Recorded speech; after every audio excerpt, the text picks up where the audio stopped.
I hope that, as with the real murder, nobody had to witness all of that, Watson. If the murderer used his right hand astride his victim, there wasn't much room.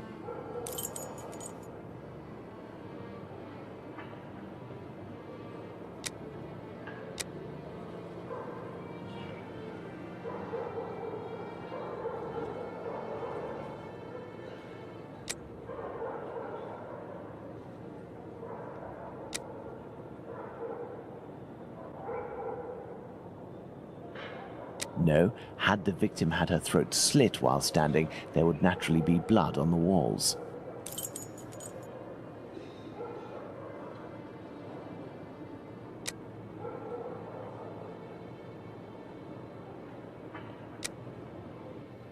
Yes, it's quite possible the events occurred like this.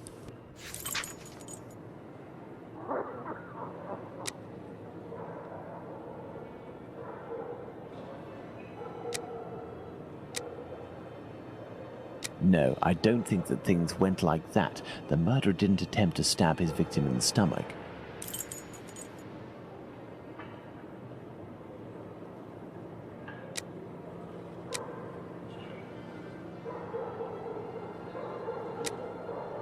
No, had the victim had her throat slit while standing, there would naturally be blood on the walls.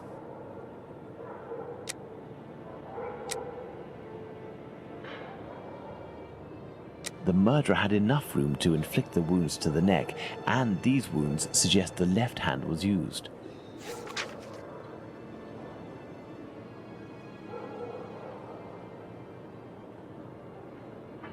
My dear Watson, now that we have found all of our clues, nothing remains but to subject them to our most likely hypotheses in order to deduce the facts.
The victim was most probably dead before being laid down.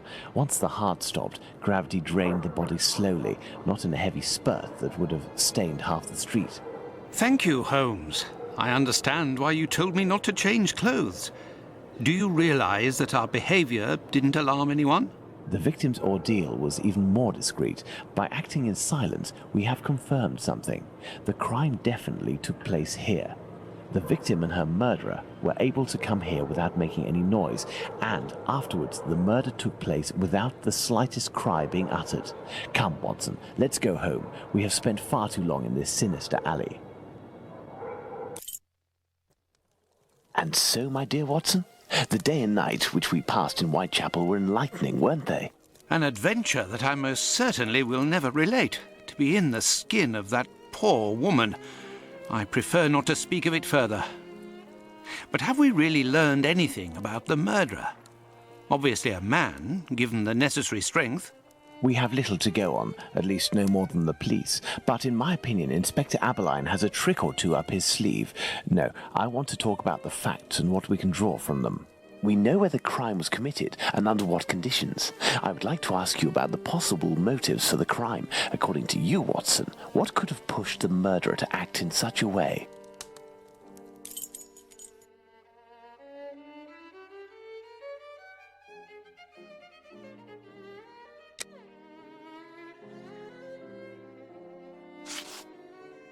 Revenge, Holmes? Revenge could be a possible motive, but with one small reservation. We have reason to believe that the victim considered her murderer to be a typical client.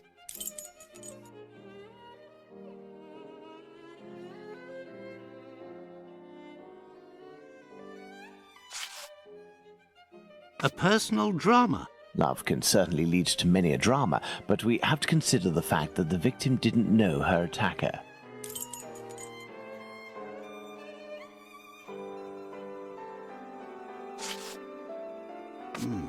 Theft, perhaps. I have a hard time believing that someone would attack poor Polly so fiercely just to rob her of a few coins.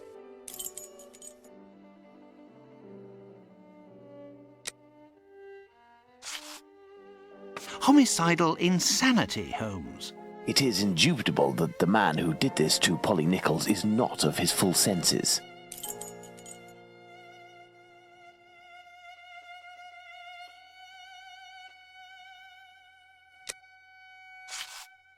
Elementary. Very well, Watson. I think that we've exhausted the topic. Take a rest and we'll speak again later. Ah, it would seem that the investigation is advancing, Holmes. Yesterday's Star said that a suspect is in the hands of the police, a man with a rather sinister reputation. I was about to join you in your optimistic outlook until you informed me that the good news came from the press, Watson. But surely they wouldn't invent the fact that the police are holding a suspect, or the acts that are attributed to him. You will have an exact answer to these two questions in less than 50 seconds, Watson. Pardon? Enter, Inspector. Good day. Dear Watson, allow me to introduce Inspector Aberline, Inspector Dr. Watson. Inspector? To what do we owe the honour of your presence, Inspector? I heard that the two of you made your way to Whitechapel a few days ago. Your arrival, you are aware, coincides with a very serious affair which our police service is going to great lengths to solve and which is creating strong tensions in the area. Pardon me, but haven't you arrested someone? A certain Leather Apron? Absolutely not. The man who hides behind this name is indeed being actively searched for by the force. Besides, nothing at the moment suggests that he is the Bucks Row murderer. There, you've been enlightened, Watson. Now it is our turn to answer Inspector Aberline's questions. Indeed. I will be brief and precise. Do you intend to investigate this case, or have you already started? It is to be of service to a friend that I went to Whitechapel. We did, out of curiosity, familiarise ourselves with the preliminary reports, and we made our way to the scene of the crime. Our conclusions are slim, as are the clues. Having not been officially appointed by a client, I believe that my intervention in this business will end there. Very well. To be frank, you take the weight off my shoulders by distancing yourself from the case. Our image isn't very good, to say nothing of what the press puts us through. Thus, if overnight they found out that you were on the case, people would turn against us. And they would pester me, overwhelm me, and finally make me out to be responsible for the inevitable failure such a scenario entails. Neither you nor I wish for this to happen. I know that your time is precious, Inspector. I will send you a note regarding my conclusions shortly. With pleasure. Gentlemen?